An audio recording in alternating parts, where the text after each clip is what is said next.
Welcome back to another edition of Why Start a Podcast. I'm Brady Zapredet. That's Matt Perez. That's Will Gal. Wait, Matt, where'd your record go? Oh, fuck. You banged it already? Yeah, I banged it already.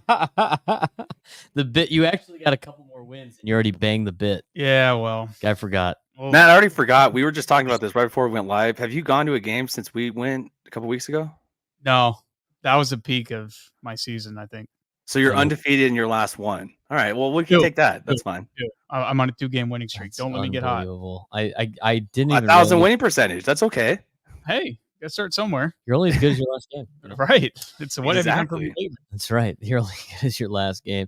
There's a lot of different ways that we could start today's podcast. There's so much going on in sports. Yesterday was a huge day in sports with Game 7 of the Stanley Cup Finals. We also had the College World Series, which I watched. You had a walk-off victory for the Padres after they had a lead and then lost the lead and then got the lead back. Jurickson Profar, the ultimate vibes character of all time.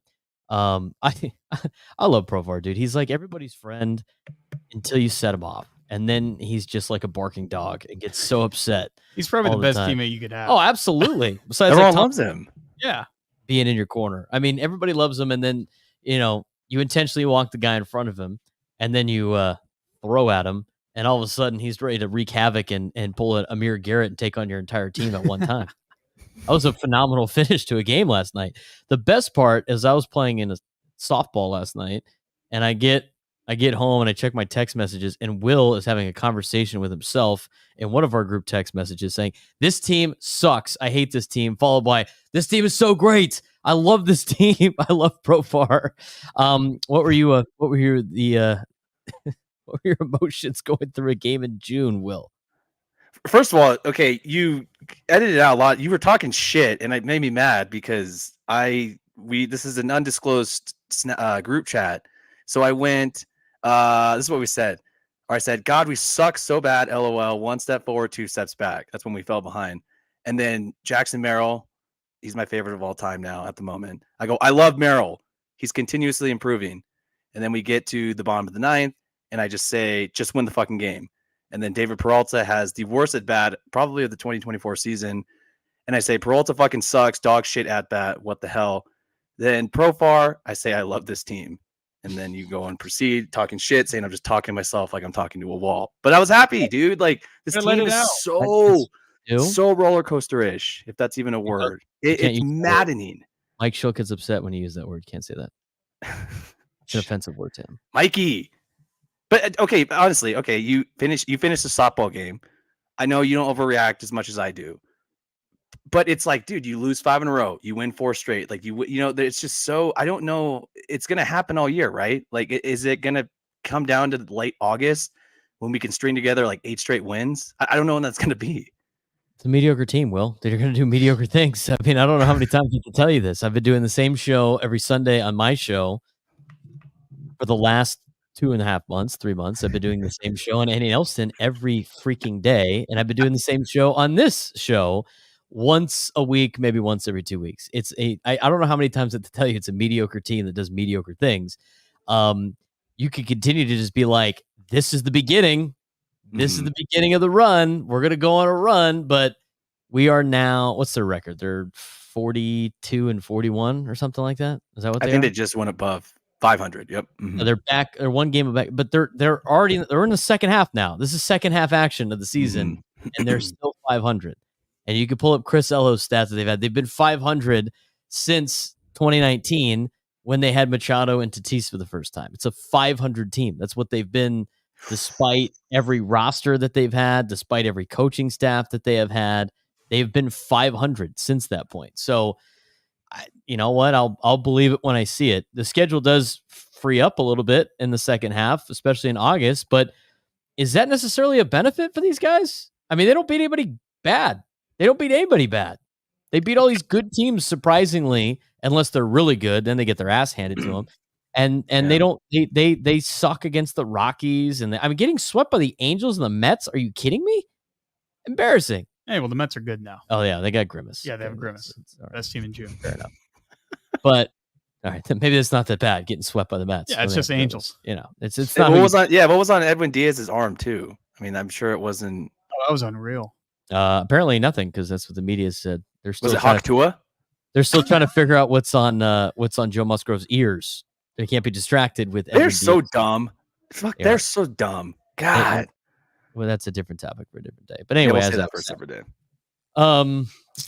were you asking like my emotions of like? I mean, last night I thought last night was the epitome of games that they would not win last year that they're winning this year. So I think there is a little bit of a change when it comes to how they're handling their business and doing different things. I like some of the young players. In fact, one of our WinSock friends in the chat says, "Imagine not having Jackson Merrill's jersey. I'd like to hear an apology from Matt." Your thoughts on that? I will never own a Jackson Merrill jersey. Never.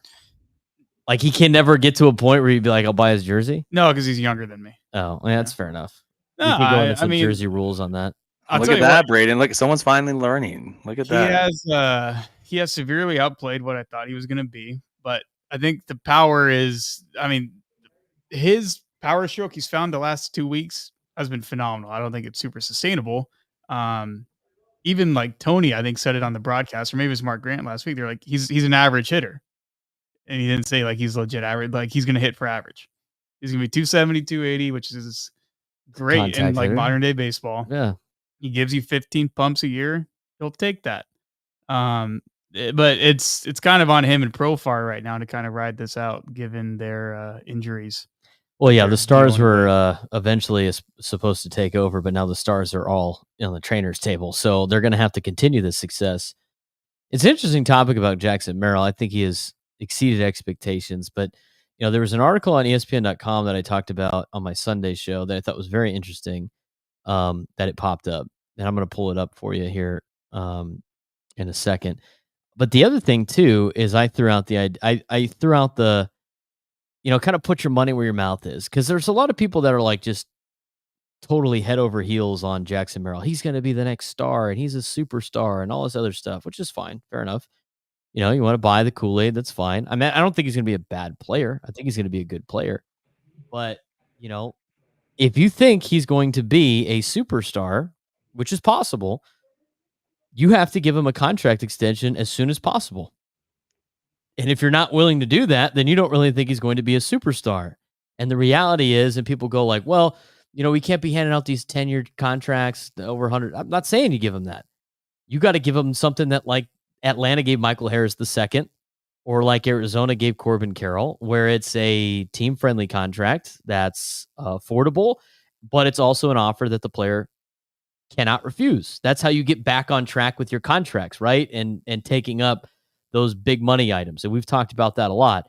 So my question here, would you sign Jackson Merrill to a contract extension as soon as possible, taking the risk that he could have a Corbin Carroll type season next year, or a Michael Harris II type season, or even Julio Rodriguez isn't doing very well this year either. I mean, it's only a matter of time before Major League Baseball gives you a challenge and they adjust to you, and you're going to have to figure out a way to adjust back. And the players that do become stars and the ones that don't peter out. And I don't think he's going to peter out, but I think it's time for a lot of fans that want to keep saying how great Jackson Merrill is, which I think he's going to be good. I think it's time to sign him to a contract extension. How many times did Adam Amen, how the fuck do you say that guy's name, and Pierzynski on Saturday? I think they mentioned Churios, because didn't they do the exact same thing? They visited the exact. Yeah, so and he's younger. I think he's younger by like a year. I mean, I don't know the math off the top of my head, but if you're going to be this confident, why would you not go ahead and just gamble on Merrill? Like, I mean, you could give him the Michael Harris II deal. His deal officially was, and I got to get the exact numbers, so I'm not throwing any BS, but Michael Harris II got a 8-year, $72 million contract. It pays him till he's about 30 years old. I mean, like before taxes, that's less than $10 million a year. I mean, he's getting that's a pretty good deal this year, up to 8 to 9, and then 10, and then his last 2 years is 12. Right, so that's a pretty affordable contract, and you got him for his entire prime, if you will. Plus, you also give him an opportunity to become a free agent at age 30, which is still a big year to be a free agent, and then he can go make more money if you want. If you sign that deal, just like Atlanta did with all their players, you'd have to do what they did and let Dansby Swanson and Freddie Freeman walk and be like, "Yep, thanks for the time, but we're Thanks not for going the to memories. we're not going to pay you $300 million for the player that you used to be." I think you got to do it, right? I think so too. Like at this point, I think we can all eat some crow. I think we were a little down on him and weren't that confident. We're just like, all right, he's just kind of a placeholder. And look, he's playing above what we expected, and that this is great, right? Especially with all of our stars that are hurt. He seems to kind of, other than maybe Profar, he's like the shining star of the team, and it's something to kind of be confident about. But as Padres fans, as we all know, God, all good things seem to come to an end. So I feel like we just need to enjoy this ride and kind of just capitalize while we can. And I don't know. I mean, would you gamble that Preller would be the GM on Merrill's second contract? I don't know. I mean, that's too far in advance. I think we need to just strike while the iron's hot.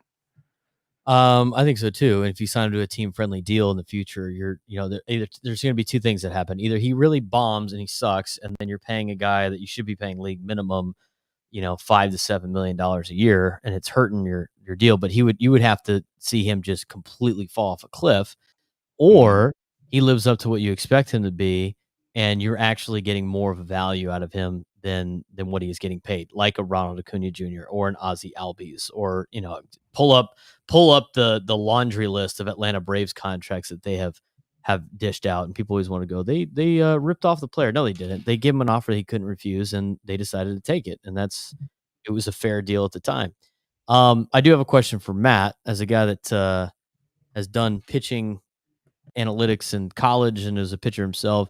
How much do you think Jackson Merrill's success is coming from the fact that he is staying at the bottom of the order in protection mode? And do you think if he moved to the top this season, all of a sudden he would might come back down to earth a little bit? I think it definitely changes things. And I think as a player, as a human, it just relieves pressure off of you. Right. It's like, all right, hey, Fernando, Manny, Xander, Luis, they all kind of did their thing, and then the pressure's kind of off on Merrill, right? It's like Mark DeRosa was saying it on MLB Network. He was like, when I was sitting in front of Pujols and there was 2 outs or 1 out and a runner on first, man, I can't get into a double play here, because if I do, I'm going to get booed and yelled by the fans 100%. Because they want to see Albert hit, right? So it's like just that, like psychologically, like in your head, like, oh man, like I need to get on base here. I need to hit a ball in the gap because I want it, because, Manny needs to hit behind me, or Fernando needs to drive me in, or whatever the case may be. But I think as a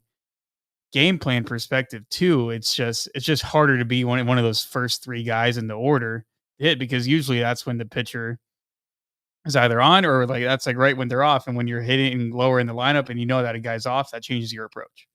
Right. It's like, okay, hey. Well, and their approach towards you is different than the approach against the other guys. Right. Exactly. I mean, they have to go find out somewhere, and they're going to attack guys at the bottom of the bottom of the order. Right. And when you're hitting bottom in the order, you're able to see how they're attacking other left-handed hitters, right? Or you see, hey, they're doing this, or the runner on, or little things. Now, with all the information that they get in real time on iPads in the dugout, it's like, all right, you can kind of formulate your approach of, hey, this is what he's got right now compared to what we think that we were going to get earlier, because they routed off 3 extra base hits against him in the first 5 hitters. And with lineup construction philosophies too, and I've talked to Brock Ungerich about this at USD, and obviously college is a little bit different, but there are some, he'll have young players that they're expecting to be really good, that are playing as freshmen, that are probably going to be in the top of the order as they progress through the program, where even if they hit over 300, he ain't taking them out of the 9 spot.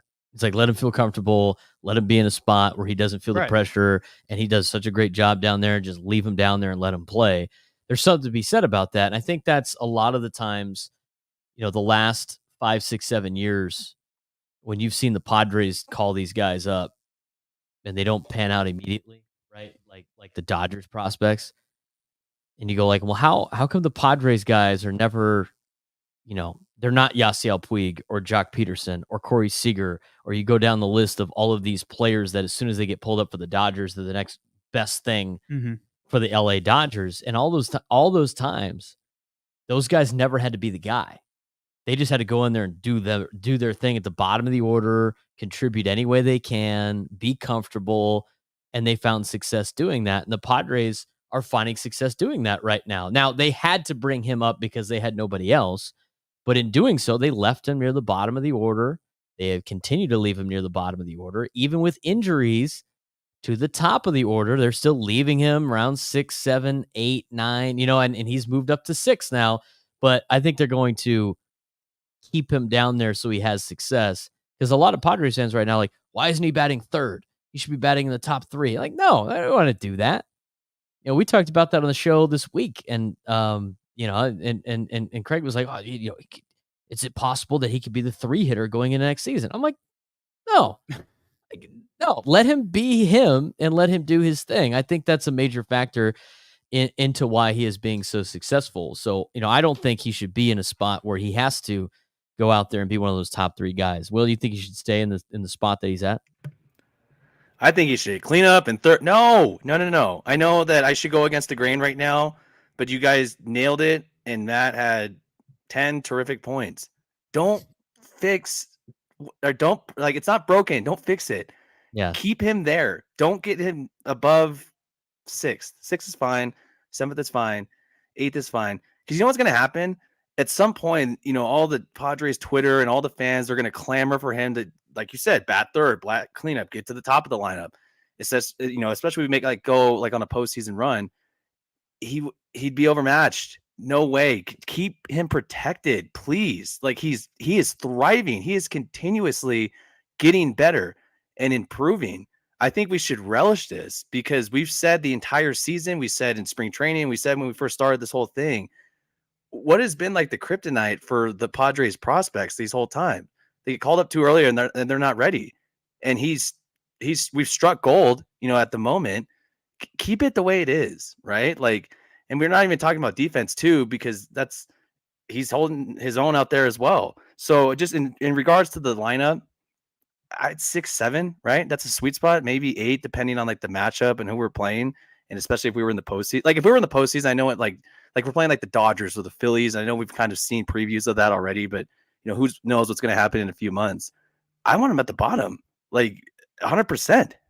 It lengthens your lineup too, and you got a guy like Jackson Merrill hitting 8th or 9th compared. Yeah, you don't want it too top heavy, not at all. No, Peralta and Ha-Seong Kim or something like that at the bottom of the order. This is the last thing that I'll add to this. Manny's been really good the last 30 or so games, right? Manny's been hitting in front of Merrill pretty much the last 30 so games ever since Manny kind of went into that slump. Having Manny being on base, he's on base at 360 over that time span. You got a singles hitter that can go gap to gap below him. It's exactly how you lengthen a lineup and how you kind of build a roster of, hey, get on base, hit him over, drive something in the gap, and just kind of keep the train rolling, right? Rather than strike out, pop out, fly, whatever it may be. Just building that roster and having guys comfortable and knowing their role in any sport is kind of the key to prolonged success, I feel. It's interesting that excuse me. Bless you. It's interesting with like the way this roster is constructed. It's a little bit more. I mean, we talked about the no slug, even though Petco Park for some reason has turned into a hitter's park overnight. Got to push the fences back. Yeah, I guess apparently they got to ask for more marine land rolling through there because we're gonna lose our left field seats. Yeah, it's been move the wall back. It's a home run derby out there for both the Padres and opposing teams. But offense in general has been down in Major League Baseball. Usually means they're effing with the ball, but I'm sure we'll find out about that later. Despite offense being down, there's still a lot of young stars and all-stars from last year and aging veterans that have really, really bad offensive numbers in terms of what they're getting paid to do, as well as what they're expected to do. So while offenses might be down so far this season, there could be some cause for concern for certain players' performances. Young players who haven't taken the next step to aging veteran stars. I'm going to give you some names with their stats. You're going to tell me if you believe it's the beginning of the end and it's time to panic, or if it's just a poor start to the season. Because here's the deal, and this is how it relates back to the Padres. We talked about Jackson Merrill, right? He's a superstar. Everything's great. Everything's good right now because he's playing really well. But, you can have really good years and you can have really bad years at the same time. And a lot of guys that won the Rookie of the Year, in fact, 2 of these next players that I tell you are Rookie of the Year winners that in their next year or 2 years later have just had abysmal starts to their season, is it's going to happen eventually where you're going to have a little bit of a slump. And first name that comes to mind that's not in the league anymore is Will Myers is a Rookie of the Year award winner too, and then he just never was able to really live up to that extra hype, even though he was a really good Major League Baseball player. Here's 3 young stars that are, quote, not taking the next step. Start with Julio Rodriguez. He's hitting, this is a couple of days ago, but the stat line was a 264, 314, 353 slash line, 7 bombs, 29 RBIs, 90th percentile in the hard hit rate. Lots to unpack here when it comes to Julio Rodriguez. You could talk about being in Seattle in April and May where fly balls go to die. But in 2022, he slugged 1398 while hitting a fly ball. In 2023, it's 1069. It was 1069. And in 2024, it's just 717. Is Julio Rodriguez regressing, or is it just a bad start to the season, Matt? It's a bad start to the season. He's got too much. I mean, he has too much talent and he's too young. You're 100% right about Seattle going. It's where fly balls go to die from first couple of months, dude. March, April, and May, and I mean longer nights in Seattle in the summer. And as it heats up, I think Julio will definitely heat up as well. I mean, I tuned into a Mariner game 2 weeks ago. They're playing the White Sox and they're chasing a run, and Julio comes up and he parks one right center. So I mean, he still had. I mean, it's ludicrous that he still has that in him at the age of 23. But there's more pressing people than Julio out there. Here's his stat line that agrees with you, Perez. His chase rate is worse than it was as a rookie. He's obviously chasing out of the zone. From the 19th percentile as a rookie among all hitters to now the 10th percentile. And that leads to strikeouts, which he's tied for in the American League, in the lead. So 2 things working against him when it comes to his overall stats. And that is chasing out of the zone and punching out, which is obviously not going to do well with your numbers. So real or not real? He says not real. Will, not real? Yeah, I want to say not real. He had 2 proven seasons. Obviously, with the rookie year, you want to see him kind of back it up, and he did. I think it's a slow start. I think if we revisit the same conversation, we got to see how he finishes this season, and let's revisit the halfway mark next year. And I usually feel like, especially with baseball, the first 3.5, 4 seasons, you get a pretty good sense of what the player is going to be. So I'll take early. I mean, he's probably trying too much. He's still young too. Hasn't got the man strength. The Mariners have been, for lack of better words, kind of, I don't know, not entertaining the last several seasons. Now they're on the map and, they're getting a little more hype. So I would give him some more time for sure. Here's one that's drastic changes. Corbin Carroll, although he's starting to turn around a little bit. This season, 217, 308, 322 slash line, 2 bombs, 23 RBIs, 87.3 mile an hour average exit velocity.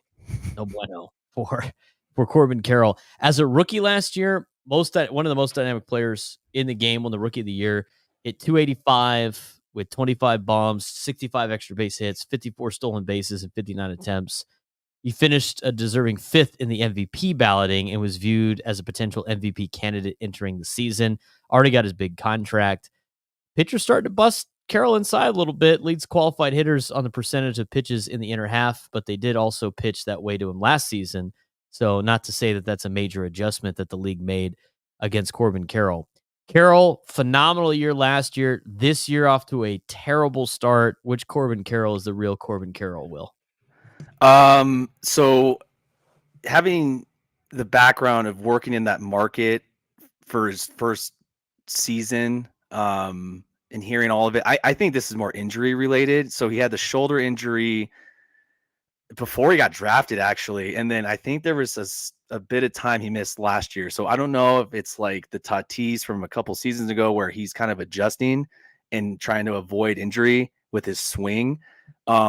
Also, too, the difference, obviously, it's glaring between him and Rodriguez is size, right? So there's a different approach that I feel like hitter or pitchers can attack him with, that he has a lot of disadvantages, especially with his swing compared to Rodriguez. So I don't want to say his rookie year was an anomaly. I saw him play live. He's a stud. And I gave him a huge shout out one time. I was walking on the street and I walked past his Ferrari and was like, hey, I need you to come through with rookie of the year for me. And he totally was a good guy. But aside from that, I think this might be real. To have a shoulder injury like that, unless he gets surgery, now he has the benefit of time because he's young and can recover. But man, that is a precipitous fall from last year, and it was only 11 months ago. Like that's kind of alarming. Well, we talked about the injury. It's noting that his production slid in the second half last season after he injured his shoulder in June and missed a couple of games. And don't forget, he missed nearly an entire minor league season after shoulder surgery in 2021. Oh, so he's already had it. Wow. He's already had his shoulder surgery. Nobody's suggesting there's an injury this season. In fact, both Carroll and Torey Lovullo have told reporters that in trying to improve his bat speed and improve in other areas, Carroll lost some of his other mechanics. He has been a little better in June and is known as a hard worker, so he seems like a good bet to break out this season. He did suffer a side injury making a throw on Sunday, although he didn't miss any games after that. He went 3 for 7 in the first 2 games after the injury. Aside from this was last Sunday or 2 Sundays ago. Aside from that, the big drop in exit velo is concerning, although that is starting to slowly climb as he makes some mechanical adjustments. Are you concerned, Perez, about his exit velo, or do you think that might be a mechanical problem? I'm siding with Will on this one. I want to say it's a little bit more real, but it's because of the injury. I would say so. Will brought up the size, right? I mean, he's 5'10", $165. So he's really like 5'8", 158, maybe. What do you think Hawk Tua Girl in terms of his size? How tall is he, do you think? I mean, Hawk Tua Girl could probably lay down and spit over him. I mean, that's how that's just how impressive she is. But she's a separate combo. We'll talk about her later. And he doesn't have the benefit size-wise, that a guy like Fernando did with the same injury, right? It was like 6'3", like 215, 210, where he can kind of mask up a little bit of a shoulder issue with just pure like man strength, right? I mean, Carroll last year had 25 homers. This year he's got 2. That's insane. That's crazy. That is a drastic. I would say I mean, his slug is 200 points lower. I would agree with you guys in a sense that I think he's kind of in the middle range of like he's better than this, but like it's a little concerning that it's dropped off by so much in just his second year. Is it his age that's like giving you some sort of glimmer of hope because he is still young? So I mean, there's still time to adjust. Yeah, and like that's insane. That fall off. Wow. Lost some peanut butter in him and kind of grow. Peanut butter sandwiches, dude. Be 185 or 180. You know, find that solid playing rate. But I mean, like with him and his speed, like he also needs to be able to hit for some more pop, especially in that ballpark. I mean, well, you've been there a bunch of times. Those guys are huge. I mean, guys should be racking up doubles and triples. Sam's Club, like it's nobody's business, you know. Sam's Club, Costco. He already, I mean, you've seen it before. Like he kind of already had a long swing for a shorter guy. And look, Lovullo and Carroll are going to do all the lip service they can to tell the media and reporters. Right. I feel like we kind of seen with Manny this year. Like, dude, these guys played through injuries. Like, we got to give it to them. They are noble in that aspect. Fernando's been playing when you have to overcompensate. What? He's been playing with a stress fracture in his femur. Yeah, Tatis too. Yeah, I mean, it's. I don't know. I would say he still has time. Thankfully, like if he was like 27, yeah, he's done for sure. The last guy on this list that they highlighted was Michael Harris II. Again, if you want to check it out, it's on ESPN.com. It's an insider story by David Schoenfield. Does a really good job laying out a lot of different players. Michael Harris II has battled a lot of injuries, so we're not going to spend too much time on him. Aging veterans. There's 3 on this list that are very interesting to me. One of them being a San Diego Padre. They say real, not real, and real on these 3 players, and you can figure out which one is what. Nolan Arenado, Paul Goldschmidt, and Xander Bogaerts. Nolan Arenado in 2024 is hitting 260, which isn't the worst. 315 on base, a 375 slug, 6 home runs, 32 RBIs, 23rd percentile in bat speed. Not very good. Paul Goldschmidt, 231 average. Way worse. 302 on base, 357 slug, 9 homers, 29 RBIs, 29% strikeout rate. He is in his final year of his contract. And then Xander Bogaerts, which again, with injuries and stuff, I think it's kind of hard to see. But 219 average, 265 on base, a 316 slug, 4 home runs, 14 RBIs, 13th percentile in hard hit rate. They said 2 of those players, that's real and better expect more bad years to come. One of them, they said it's not real. Let me know what you guys think on Arenado, Goldschmidt, and Bogarts. Perez. Like predictions on what our guy from ESPN said, or no? What do you? If you had to pick, which one of those are real and which ones are not real? Goldschmidt's real. He's 36. That's what I would say. In the last year of his deal, he's striking out more than he ever has, and he's walking at the lowest rate that he ever has. ESPN disagrees with you, by the way. Well, ESPN can think whatever they want to think. I disagree with ESPN a lot, especially during football season. Well, yeah, okay, easy Cowboys. So, but that's Prescott's elite. He is, but that's a different. Number 1 quarterback in the NFL. Nolan Arenado. I don't. This is like 2 down years in a row, essentially, right? From like what we're used to seeing starting him to fall off, and he's 33, and I mean he's a guy that pulls the ball a lot, which is fine. He almost has like a Corbin Carroll swing. Now that I'm kind of swinging my head, it's like just kind of flipped. It's a very long swing that they got. He's hitting 257, 315 on base, 686 OPS. I mean, it's very Xander Bogaerts-ish. It was a 97 OPS plus last year, 108. Yeah. This year, or I think vice versa, actually. I mean, that's still trending down from his career not average. Very good. Remember, OPS plus 100 is an average player. Right. And for a guy like Nolan Arenado, for the contract he has, you would expect him to be better than just a little bit above average player. New bat tracking metrics show him with a below average bat speed, certainly a concern when you're 33 years old. And his barrel percent, according to StatCast, 3.1, which is the lowest it's been since 2020, which was shortened season. He's hit for power throughout his career, even though his hard hit rates have been below average since 2019, but that figure is lower than ever in 2024. Arenado still hits balls at an optimal launch angle that will lead to some home runs, but the declining bat speed may mean his days as even a 25 homer guy in the past. They said that one is real. And they said Bogaerts is real?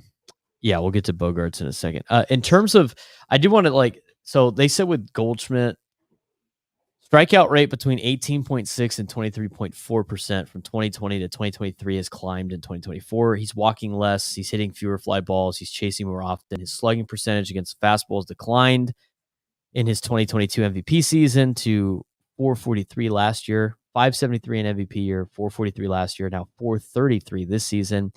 Bat speed remains okay, slightly above the MLB average, and his hard hit rate also remains above average. So in a sense, there are better raw tools still there than with Arenado, and they wouldn't write him off just yet. But I would agree with you. Guy's, what, 33, 34? 33. He's 33. He's in his final year of his contract.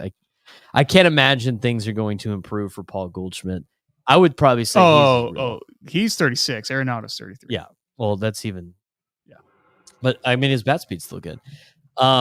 Your thoughts, Will, before we go on this? Just to make sure I heard it correctly. So, is there 3 options, or is it still real, not real? That's what we're doing. Real or not real? Yeah. So I was gonna fade Matt. I think it's not real with Goldschmidt. You just highlighted it, and I haven't even read the article.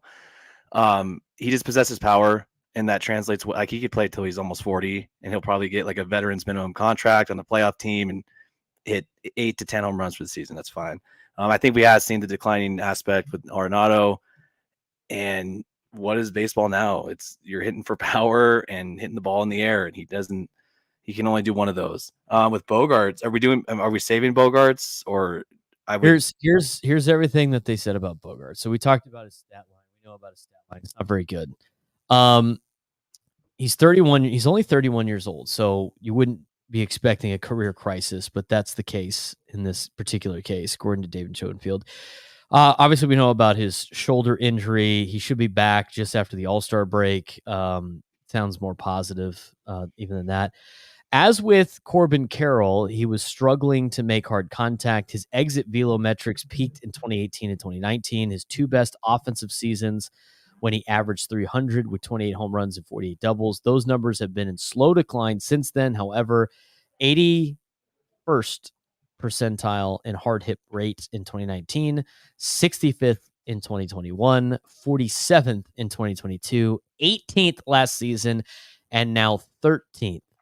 This is the second year of an 11-year contract, as Scooby-Doo would say, bro. But David Schoenfield said, shoulder injury obviously makes this further evaluation difficult, and this may end up being a lost season. As with Arenado, however, it just appears he's lost a step at the plate and in the field. Is he done? I would say those percentiles of the hard hit rate are really concerning. But I think there's something to be said about him coming to San Diego, because he doesn't. The vibes in San Diego, like for this organization, are very much not the same vibes that he has in Boston, with like accountability and letting players do whatever they want, and like some other things of just how they handle themselves. And it's just very much not Xander Bogaerts. I would not be surprised if the Padres royally screwed him up. I could totally see that happening. So for that particular instance, I have some hope that everything will be okay. I think, and I agree with Ben Higgins, when we had the roundtable last week, and he asked the question, if you had to pick one Padre to have a big second half after not having a good first half, who would you pick? And he picked Xander. I think that's kind of an easy one, because how could you possibly be worse than the first half that he had? But I think he was one of the best players in the game like 2 years ago. That for him to just fall off a cliff so fast, I think is a hard ask. The thing that's concerning to me is his numbers against the fastball. And it's kind of like with a lot of these guys, like as soon as you stop being able to kind of catch up to the fastball, that's usually the first sign of, hey, things aren't going to get much better. I mean, the guy in his peak years, 2018, 2019, he had an expected batting average of 307 and 312, right? And then now in his first years in San Diego, it's 236 and 253. It's a pretty drastic drop off. I mean, this season too, like he admitted he was like changing his approach mid at bat. He's like changing his swing like mid at bat. I mean, you're not in a good mental spot right there if you're changing your at bat in the middle, if you're changing your swing in the middle of the at bat, which leads to me to think that the Padres have royally screwed him over. More like mentally. Yeah, mentally, but a lot of, because here's the other thing too, like, and we had this conversation, like Will Myers, when he was with the Padres, they would give him information. Right. They would give him too much information where Will's like, dude, I don't, like, and it would confuse him, or like, so sometimes there's, paralysis by analysis. Right. Where you're just giving him too much info that he doesn't need, and he's thinking about a bunch of different things. So I could see that being a factor. And if he can figure out, mentally and be calm, and I think these couple of weeks off are going to help, I think he'll be a lot better. He's also been battling that wrist for a while. Yep. Mm-hmm. And I don't know if he can fix that. I mean, a lot of these guys don't want to have surgery ever. And, I think with some time off, the wrist's going to heal. And once the shoulder heals, I think he's going to be a little bit better. I don't think he's ever going to be back to the 2018, 2019 Xander. I think it would be hard to ask for that. But there's a lot of guys that could play late in their 30s. And Xander Bogaerts has been a guy that's been able to do that. I would say injuries and change of scenery has probably made a big impact on that fastball stat that you said. And it's, not fastball stats specifically, but change of scenery is a big deal. Yeah. And he's moving across coast here. It's not like he's going from Boston to Miami. Right. Different league, different coast, different divisions, a lot of different things, and trying to adjust to a new play. I mean, we've seen that like in everybody that came over to the Padres that first year was always tough. Right. Well, it's funny. If you go on his baseball savant, it says players similar to Xander Bogaerts, third guy listed, 2019 Manny Machado. Yeah. Right. I mean, it's very, very similar. Also 2022 Victor Caratini. But yes. That's neither here nor there. But the other thing I was just thinking about was like, you signed the big deal. You got to show everybody why you deserve the big deal. I mean, there's a lot of pressure you put on yourself, especially when you're a player like Xander. So I'm going to go with not real on this one, even though some of the numbers are trending that way. I'll let Will go first. I got something. Well, I was going to say we should hit up Andy Green because it sounds like whatever he did with Will Myers could help with Xander. Brady took everything I was going to say. If I'm not mistaken, I think he was homegrown with Boston. So he spent, a decade plus getting drafted, being in the minors, winning World Series, and spent a decade with, the Red Sox. I think that's very true. And I think I wouldn't be surprised if there's a piece on The Athletic or The Ringer or ESPN about the guys, what you talked about, get these big contracts from San Diego in their first year. And I don't know if it's like a sunny black hole. I don't know what happens when they come to San Diego and they cannot produce. It's too lax. The food's too good. It's too like, wow, it's not snowing in January. This is awesome. You know, I don't know what it is. And you mentioned the wrist and other injuries. And then he changes positions. And I know that hasn't had to do with the plate, but you know, mentally, you know, you're just thinking about a lot of shit all the time. And I don't want to rule him out either. And this is not just because we root for the Padres. I think there is a glimmer of hope that there is a little chance he could turn this around. It's none of the pressure's on him really anymore. You know, all this spotlight now that Tatis is gone, you know, it goes on Manny, it goes on Profar. It's going to go on Jackson Merrill now. You know, as part of the pitching staff. So hopefully, you know, he's a pro's pro. You know, he's not an asshole. Like, I know he wants to be out there. You know, he's not collecting the check like homeboy on the Angels, Rendon or whatever, you know. So I think he's going to do his best to get it back out there. I'm going to say not real. I think he has a chance. Did Mike Shields just get tossed? Speaking of Jurickson Profar, did we have a fight? No, he had a benches clearing incident. Did they throw at him? Of the first inning? He is ejected from tonight's game. Yeah. That's fucking soft, dude. That is so soft by the Nationals. It's so soft. And Manny just went yard. So, man. Did Profar get ejected too? I don't believe. Or did Mike just... I got to see the replay here. Oh, Profar is... Or is that from last night? That's from last night. That's from last night. But Profar came up to bat, and Ruiz, the catcher for Washington, came out, and I think he kind of said something to him. And they got in each other's grill, and Manny came out in the on-deck circle and grabbed him by his chest protector and kind of like to like separate him. And then all hell broke loose of both dugouts and the bullpen without even having to throw at him. Yeah. It was one batter into the Padres' bottom half of the first. That's amazing. Oh, who hit leadoff tonight? Luis. Oh, Luis. They went Luis, Profar, and Manny just hit a home run. Let's go. You get 2-run bomb. I think that's so soft on baseball's part. Baseball is the only sport that has zero contact with the other team.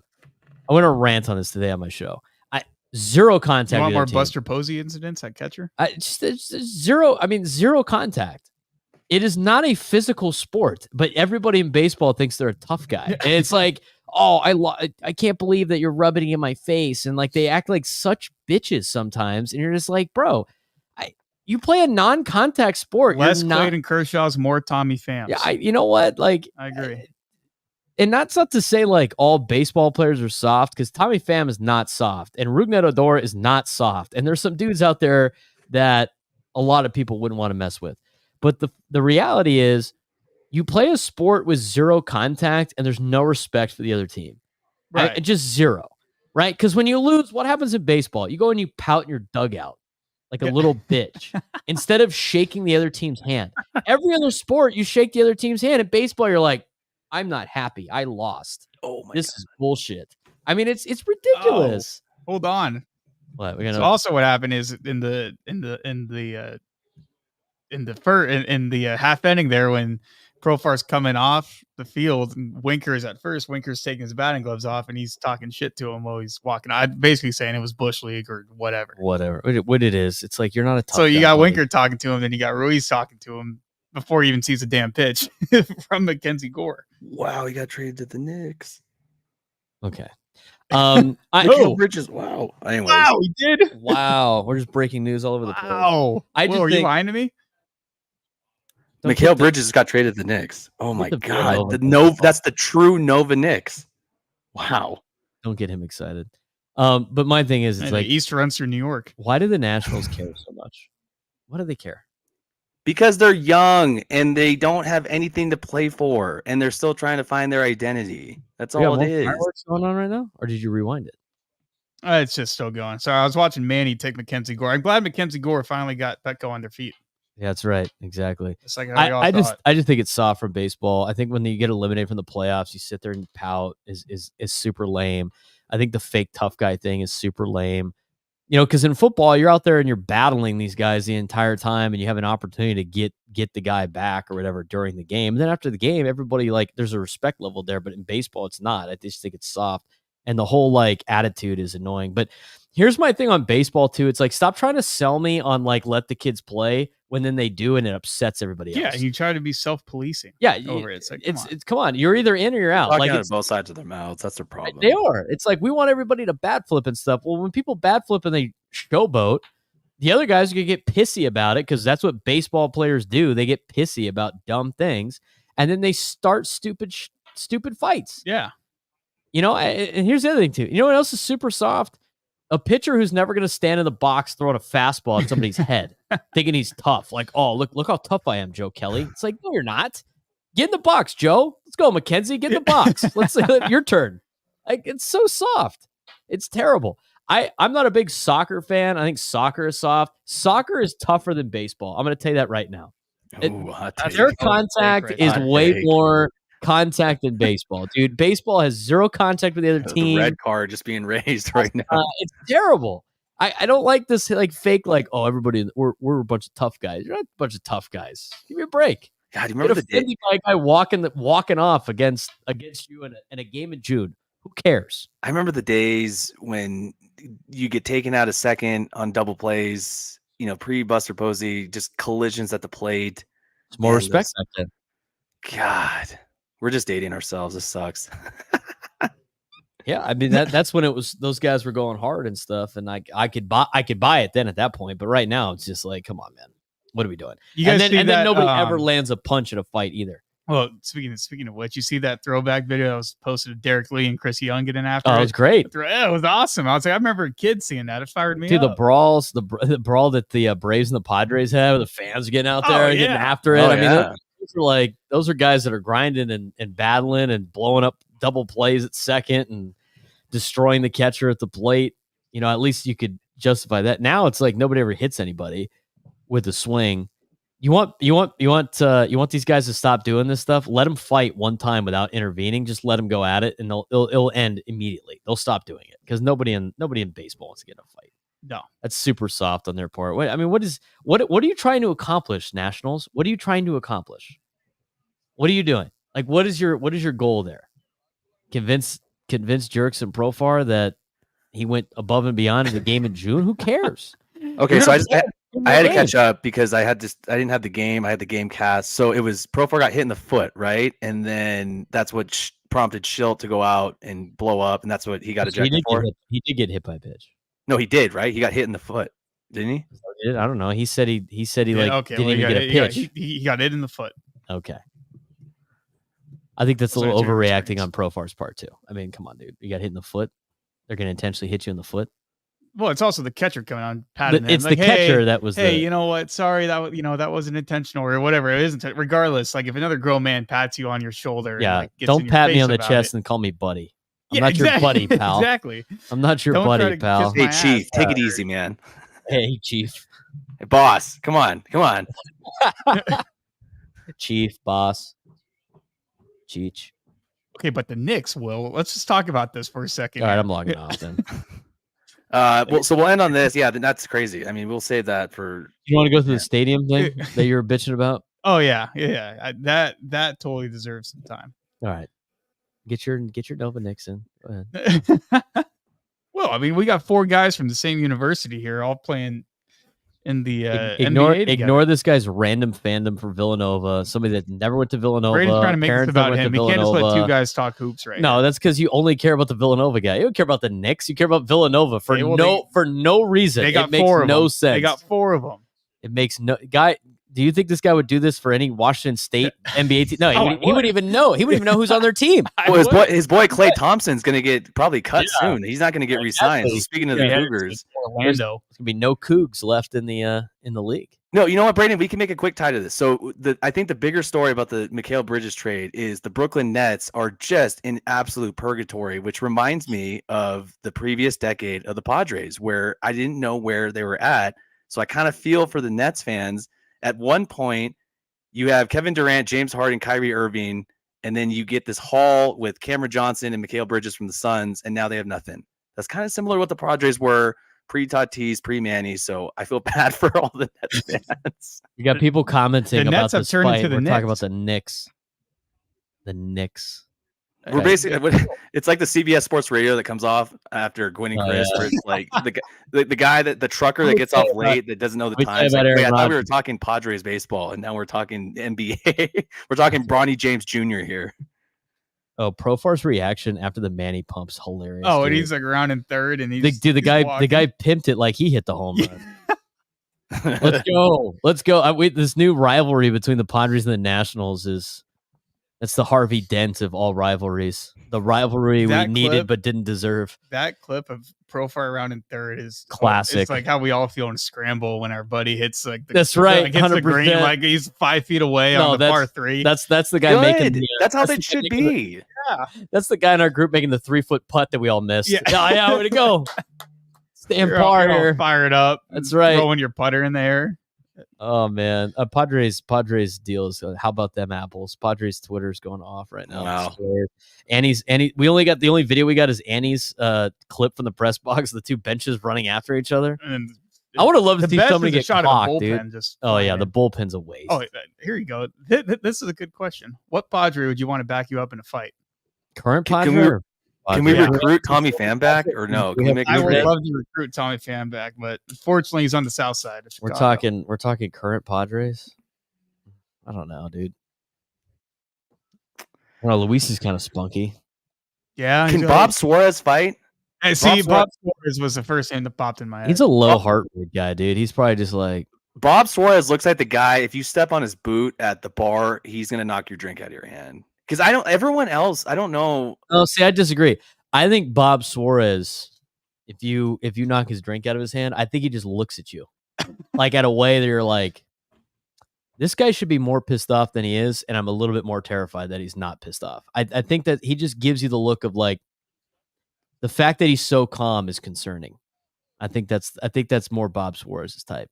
Do we think Luis Campusano would be a good guy to back you up in a fight? No, he's too high. He's from Georgia, dude. Yeah, I can see that. Some fight in him. I can see that. Maybe. I would say Bob Suarez, maybe Cam. I can't. David Peralta. Will's not on good terms with David Peralta right now. It's a tough subject for him. No, that was a piss poor at bat. He looks like a guy he could take a punch. I don't know if he has the stamina. I don't know. Like, used to play hockey. Yeah, good call. Crone looks like Crone has to make the first hit. I think if he gets the first hit, he has a chance. I don't know his defense. Kim, I don't know. I don't know if he grew up like on the wrong side of Korea in terms of South Korea. Like, was it a bad neighborhood? Was it good? I don't know if he can fight. I don't think Manny can fight. I don't think Tatis can fight. I don't know. That's a tough one. They want to either. If he wasn't hurt, I'd probably pick Musgrove. The guy's 6'5" Italian who watches UFC. He's got the Italian horn Netflix. Musgrove looks like he can throw down. Like Musgrove for sure. Like all you're doing is if someone tries talking shit to him, he's like, yeah, he has the size, he has the arm length. You got to fight. You got to fight at Saquon, otherwise he might not be there. Josie's kind of strong, dude. He's a first-one foothitter, man. He knows how to swing. I think that's about it. I don't really trust pitchers. Like the bullpen. Here's the other thing: the bullpen. First of all, why are you running out of the bullpen?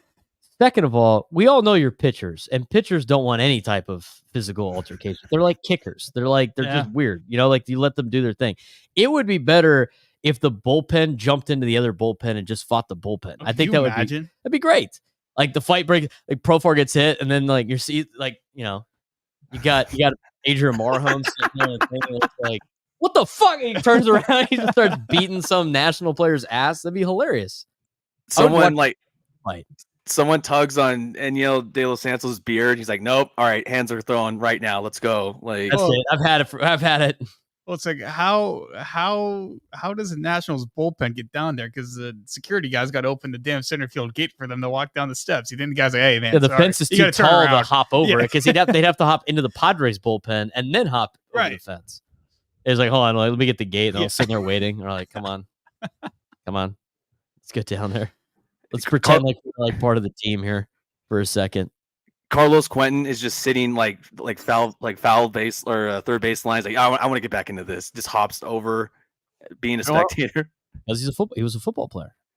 The Zach Greinke fight that is just cemented in my mind. I think Montali. Padre fan memory. I think Montali taught him that shoulder drop right there on Greinke. I mean, that's when we were so fucking bad too. Like they were like selling tickets for people to go to the game, and you're like, I'm good. But we stuck it out. Yeah, that was free tickets. No. Oh yeah, yeah. So I would say Bob Suarez. I'm thinking Bob Musgrove. God, so we have the pitchers that can fight. I guess that's pretty good. I wouldn't trust the pitchers. I finally see like the deal. It looks like Profar and Ruiz are having a little bit of a conversation, but then Ruiz starts getting a little fired, and then Manny just comes in. He's like, "All right, that's enough." Yeah, I mean, as he should. Yeah, I agree. He's like, "Let's just end this now." Is that Tatis wearing the mask? What the hell's he doing? I don't know. He does his own thing. Let's get to the whatever. What happened over Winker's head? That's even better. Let's get to the rankings for the college football video game. The toughest places to play via EA Sports. By the way, I'm scheduling all those teams and beating their ass as soon as I get the game. Yeah, I would love to see how they do against Kent State. Oh wow! Figure out that one. Yeah, I'm gonna go in there. I'm gonna go handle Boise State. All right, what do we got here? All right, you want to go top 10 here? Yeah, go 10-1. Yeah, we'll go 10-1. All right, number 10, toughest place to play. Ben Hill Griffin Stadium of the University of Florida Gators, aka the Swamp. The Swamp. Matt's been there. He says it's pretty cool to watch. It's pretty fired up atmosphere. I'm not necessarily opposed to that, but let's continue. Especially when Florida's rolling. Number 9, Doak Campbell Stadium, Florida State Seminoles. Aside from like their tomahawk chop, like teams have been able to handle them. Yeah. Except for last year they had a good year, but right. I'm not. It does not offend me. It doesn't bother you? No, it does not offend me. Yeah. Number 8, Gaylord Family Oklahoma Memorial Stadium. I've been there. It's loud. It's I wouldn't say it's that difficult to play at. I mean, it's whatever. It's a loud place to play. I mean, all these places are loud, right? Right. But I wouldn't consider like the Oklahoma fan base to be that hostile. Right. I mean, I think we won there one time, so it's not like we have like a proven track record there, and they usually do really well at home. But would you say that they're the most hostile in the old Big 12? No, I'd say Texas Tech is probably the worst place on the planet. Because it was like tortillas weird coming at you, but not only the tortillas and the batteries and glass bottles and stuff. They're rowdy. It's like all the rowdy Texans. So like, when you grow up in Texas, you either go to A&M or you go to Texas, and then like some of the rich kids go to like SMU, Baylor, and TCU, right? And then like all the kids that couldn't get into the high academic institutions of the 3 private schools and then the 2 major universities, they all go to Tech. They're all like the Arizona Wildcat group of the state of Texas, right? I mean, there's a reason why Raider Rash is a thing in Texas. It's a rowdy group of people. And that is a rowdy stadium. It's not as big as Oklahoma or Texas, but when teams go there that are good and ranked, they lose. Right. Like when Texas went there ranked, they lost. Now that tells me that that's a tough place to play. I agree. Like just because you're good and people go to your games doesn't mean it's a tough place to play. Right. Lubbock is a tough place to play. You play Lubbock, you go to Texas Tech on a Thursday night or a weeknight game, it's an L. You play there on a Saturday and you're a ranked team and they're like 500, it's an L. You're not coming out of Lubbock with a win.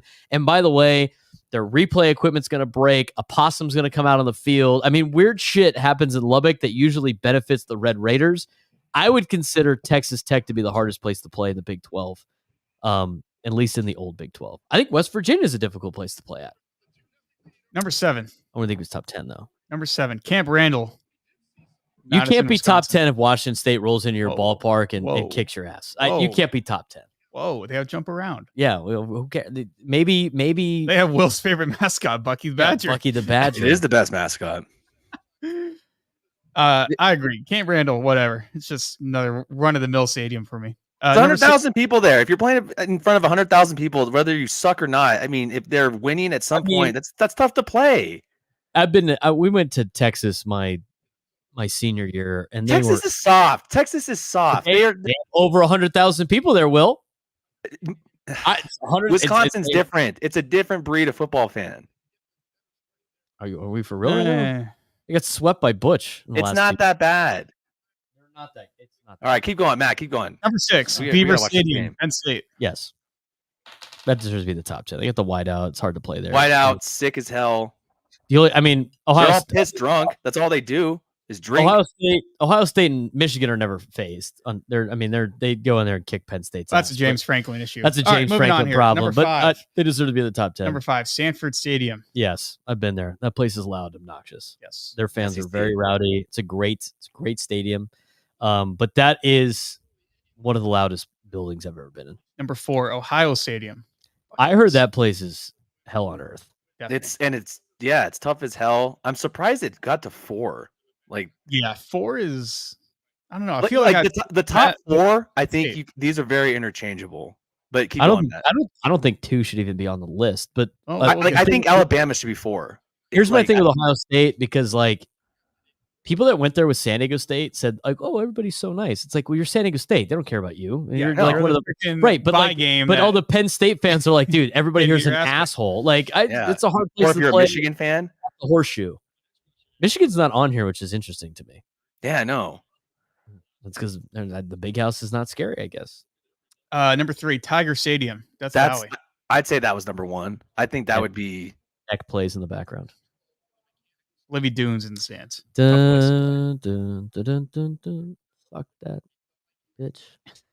that's a bad boy. Look, I Fuck. do you guys agree or no? Like, I feel like she must be a Bayou Bengal, dude. I would love to go to one of those games. Like, I would say LSU's in the top 5. The only thing hurting LSU is they haven't been that great the last couple of years, and teams go in there and win. but they still have like Playing- a crazy fan base. Like, whether Playing like a pre night Joe game- Burrow, like they were not Playing a that night good. game and And playing a then night game in Baton Rouge is going to ranked teams go to die.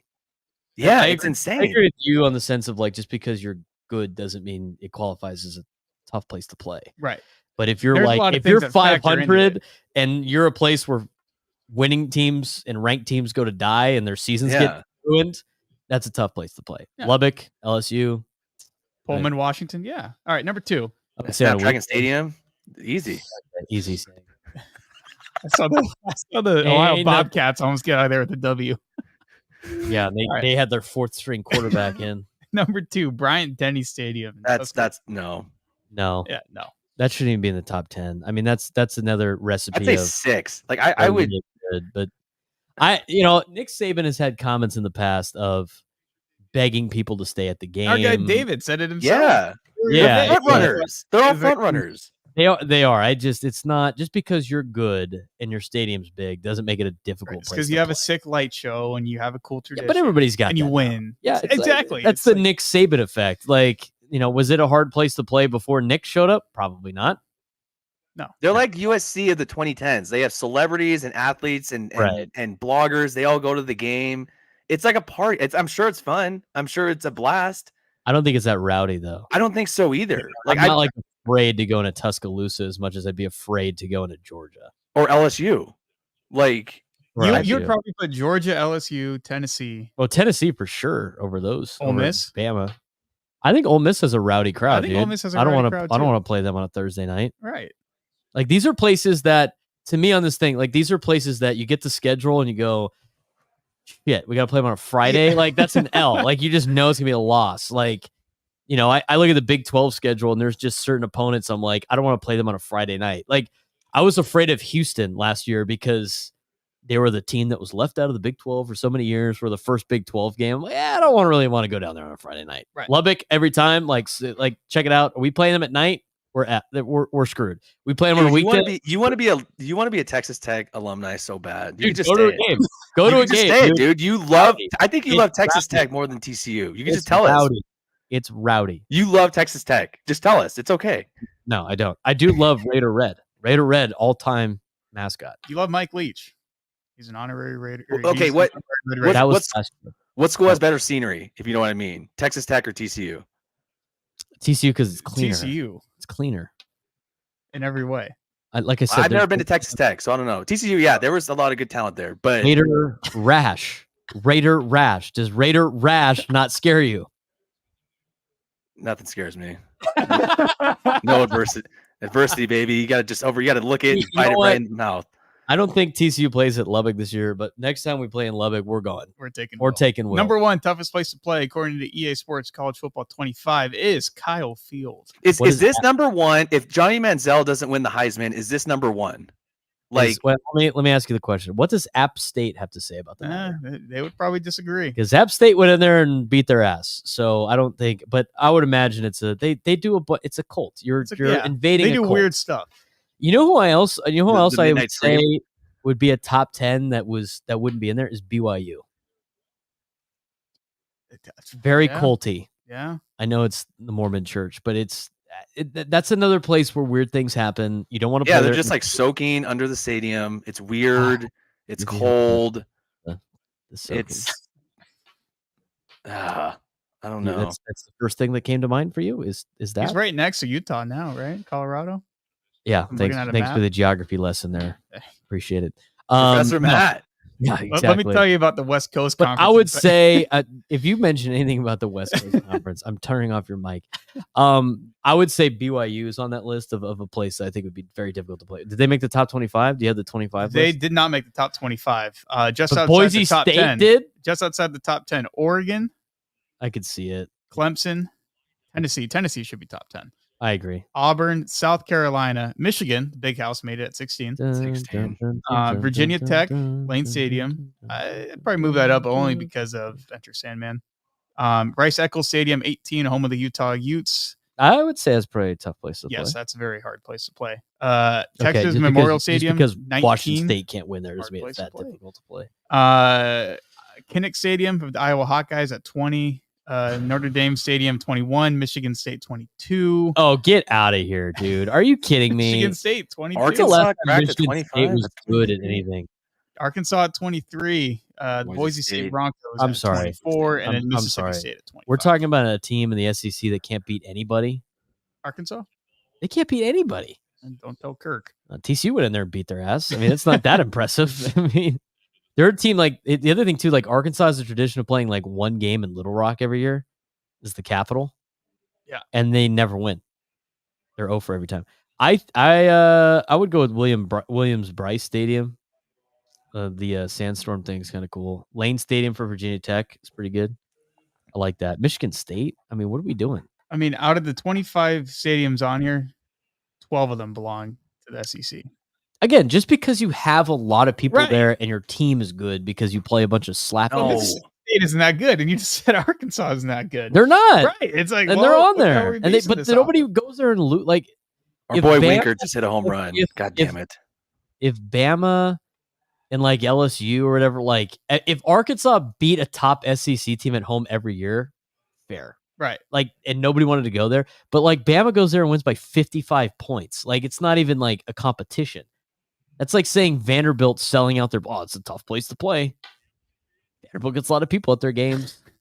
No, it's terrible. No, you fly into Nashville and you stay on Broadway, and then you roll in. And You know kick what? their ass. It's a tough like- place to play because everybody's getting hammered on a Friday night on Broadway, and then they're too hungover to play, and they only win by 28. It's instead like of it's like 35. calling like UNLV a tough place to play because of Vegas. It's like all right, And only one, although they are dead now, former Pac-12 team, and it was Oregon. I think every other, there was only one. Utah. Doesn't rain. You know what? Maybe Oh, playing Utah. in- My bad. maybe playing in Corvallis is tough because they play a chainsaw noise in the background. No, I mean, think about what we're But talking they about. haven't been good. Yeah, it's tough to play, but like, What about the bounce house? yeah, it's a good call. Maybe if they made this list in 2017 off a national title, they I would mean, get some respect. Last year, Oklahoma State thought they were going to win a Big 12 championship. They went down there and lost by 40. Yeah, that's right. I can't Bounce believe they're house, not on dude. here. Bounce house is a trap. I don't want to play at the bounce house. Would you rather if you're TCU? Well, I can't ask that if you're TCU, but the bounce house is a harder place to play than probably 22 to 25 on here. Boise State's not hard to play at. No. It's not. Why? I'm 'Cause they- surprised Auburn fell to 14. I would assume maybe top 10. Auburn's unless- going to win the football game. Yeah, Auburn kind of has that like late or that like magic in them where it's like you could throw them on against a ranked team and they're whatever Only against 4 and 5 and you're like, whoa, okay, hold on. But aside from the State team, at home it's last year. students It's and the not- fan base. Like that's what brings the atmosphere. outside and inside of the stadium. Hey, Mr. Mountain West, what's the hardest place to play in the Mountain West? I mean, Snapdragon Stadium, Mission Valley, California, of course. Like, why wouldn't Well, you know what? If I was an Aztec fan, I'd probably say that too, because I can't win any games at home. So, what as an Aztec, what's Sean Lewis is going to turn it around. Shout out to Sean Lewis. I would say toughest place. Like you look at the Aztec schedule and go like, you can't. That's going to be tough. I mean, Boise State is pretty tough. I mean, regardless if they're good or not, they always seem to play like late in the year, and it's always cold as shit and windy. Laramie. Yeah, Wyoming. I'd say Laramie. Yeah, that's very underrated. 800 feet above sea level. It's freezing always. It's windy as shit. There's only like 800 fans, but you can hear everything they're saying. Air Force. You do with the weird. Yeah, it's the same. There's cadets out there just yelling and going nuts. Air Force. Yeah. Not UNLV, not San Jose State, not Hawaii. Not New Mexico. Utah State. I don't know. Weird. Utah's just weird in general. Don't disagree with that.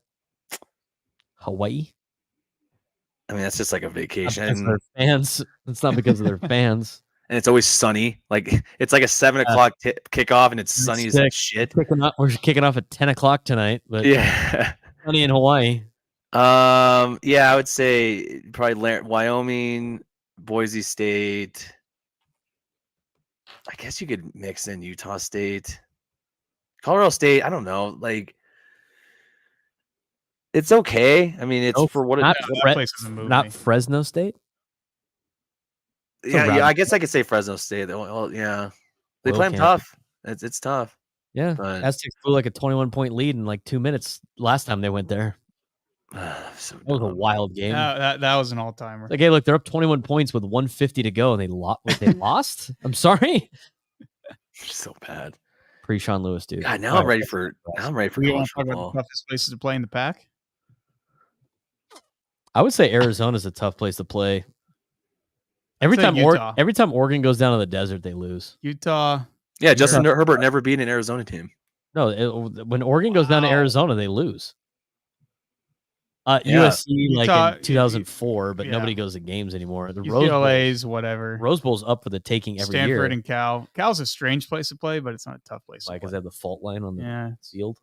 Oregon State, whatever. Oregon's hard. Washington, UW, decently hard. I would say Pullman's a tough place to play. Arizona State? No. It's just really hot. Washington State is the Lubbock of Pullman's the Lubbock of the Pac-12. Like if I'm winless. Like if I'm USC and I have to play Pullman on a weeknight, I'm pissed. Yeah, they did and they lost. Exactly. Right. So I'm saying like that's an L on the schedule. I have to go to Pullman on a weeknight, right? Or like late in the season or something. I would say that. Is Clemson the only tough place to play in the ACC? Colorado, dude. They finally had people go to their games. Yeah, Will's talking about celebrities in Alabama. The celebrities in Boulder were that's for another like 12 games, and that's going to end very quickly. I can't wait till Shador's a Dallas Cowboy next year. It's going to be great. When you fire up your Madden 25 and you get rolling here on your franchise, and Dak Prescott will be the new quarterback of the New York Giants. Yeah, and then you trade Dak to the Chargers, finally get a quarterback in there, and then Shador goes to the Cowboys. All right, I'm gonna go watch the game. Great pod, guys. Talk to you guys later. That's it for us. We've talked enough. For Will Galvez, for Matt Perez, I'm Braden Spread It. We'll see you next time.